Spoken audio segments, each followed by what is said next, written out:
আপনারা জেনে খুশি হবেন যে ইউনাইটেড কমার্শিয়াল ব্যাংক এবছর ফেব্রুয়ারি থেকে সাবঅর্ডিনেটেড বন্ড মার্কেটে ছেড়েছে। সাবঅর্ডিনেটেড বন্ডে ইনভেস্টমেন্ট কিন্তু খুবই লাভজনক একটি ইনভেস্টমেন্ট। আপনারা চাইলে ইউনাইটেড কমার্শিয়াল ব্যাংকে সাবঅর্ডিনেটেড বন্ডে ইনভেস্টমেন্ট করতে পারেন। আজকের ভিডিওতে আমি আপনাদেরকে সাবঅর্ডিনেটেড বন্ড সম্পর্কে বিস্তারিত আলোচনা করব। তাই যারা এই বন্ডে ইনভেস্ট করতে চান তাদেরকে অনুরোধ করব ভিডিওটি না টেনে সম্পূর্ণ দেখতে থাকুন, কারণ এই ভিডিওতে অনেক গুরুত্বপূর্ণ বিষয় সম্পর্কে আলোচনা করা হবে।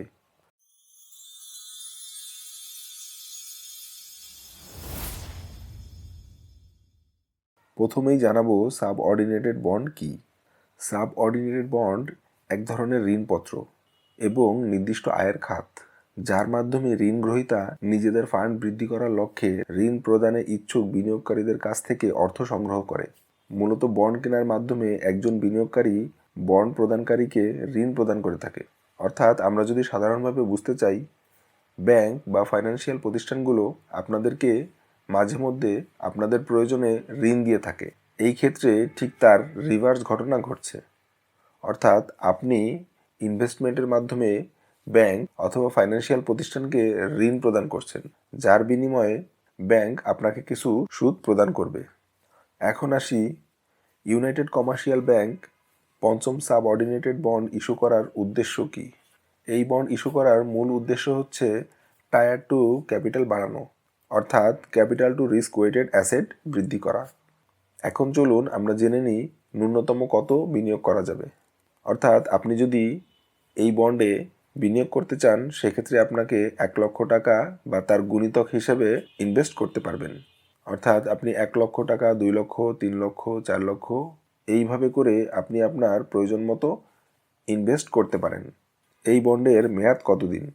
বিনিয়োগ করার পর থেকে 7 বছর, অর্থাৎ আপনি যেদিন থেকে বিনিয়োগ করবেন সেই ডেট থেকে পরবর্তী 7 বছর পর্যন্ত আপনার বন্ডের মেয়াদ থাকবে। বন্ড বা কুপন পেমেন্ট রিটার্ন হার, অর্থাৎ আপনি যে বন্ডে ইনভেস্ট করছেন তার ইন্টারেস্ট কত, অর্থাৎ ব্যাংক আপনাকে কত ইন্টারেস্ট প্রদান করবে এই বিনিয়োগের জন্য।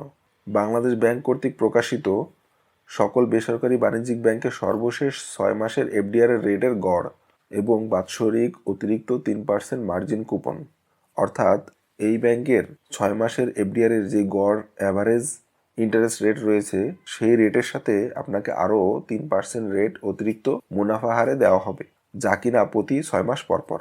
বর্তমানে যা 10.57% রয়েছে। অর্থাৎ এটা কিন্তু বলাই যায়, আপনি যদি সাবঅর্ডিনেটেড বন্ডে ইনভেস্ট করেন সেক্ষেত্রে আপনি কিন্তু সব থেকে বেশি ইন্টারেস্ট রেট পাচ্ছেন, যা কিনা 6 মাস অন্তর আপনাকে দেওয়া হবে। বন্ডের অর্থ কখন পরিশোধ করা হবে?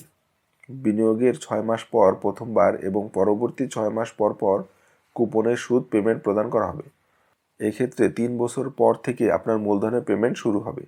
অর্থাৎ আপনি চার্টটা খেয়াল করলে দেখতে পাবেন 3 বছরে আপনার মূলধনের 20%, 4 বছরে আপনার মূলধনের 20%, 5 বছরে 20%, 6 বছরে 20% এবং সপ্তম বছরে আপনার মূলধনের 20% আপনি উইথড্র করতে পারবেন। কুপন বা সুদের উপরে ট্যাক্স কত পার্সেন্ট কাটা হবে? এক্ষেত্রে আপনার ট্যাক্স 5% কাটা হবে সুদের উপরে। ট্যাক্স রিটার্ন বাধ্যতামূলক কিনা? এক্ষেত্রে উত্তর হচ্ছে না, তবে আপনি যদি ব্যাংক অ্যাকাউন্টের মাধ্যমে লেনদেন করেন সেক্ষেত্রে আপনাকে অবশ্যই ট্যাক্স রিটার্ন জমা দিতে হবে। এই সাবঅর্ডিনেটেড বন্ডে আপনি যদি বিনিয়োগ করে থাকেন সেক্ষেত্রে আপনাকে কি কি প্রদান করবে ব্যাংক? ব্যাংক কর্তৃক বিনিয়োগ প্রস্তাবনা গ্রহণ, আর আপনি যদি কর্পোরেট গ্রাহক হয়ে থাকেন সেক্ষেত্রে আপনাকে স্ট্যাম্প পেপারে সাবস্ক্রিপশন চুক্তিপত্র দেওয়া হবে। ব্যাংক কর্তৃক নির্ধারিত ব্যাংক অ্যাকাউন্টের পে অর্ডার অথবা আরটিজিএস জমাদান। কর্পোরেট গ্রাহকদের ক্ষেত্রে সাবস্ক্রিপশন চুক্তির অনুলিপি প্রদান করা হবে। ব্যক্তি বা সাধারণ গ্রাহকদের ক্ষেত্রে ব্যাংকের লেটার হেড সম্বলিত একটি সার্টিফিকেট প্রদান করা হবে। ব্যাংকের কোনো কর্মকর্তা এই বন্ড কিনতে পারবে কিনা? হ্যাঁ, আপনি যদি একজন ব্যাংকার হয়ে থাকেন সেক্ষেত্রে আপনি এই ব্যাংকের বন্ড কিনতে পারবেন। এই বন্ড কেনার ক্ষেত্রে সর্বোচ্চ সীমা কত? আপনি চাইলে একাই সব বন্ড কিনে নিতে পারেন অথবা আপনার চাহিদা মতো আপনি বন্ডে ইনভেস্ট করতে পারেন।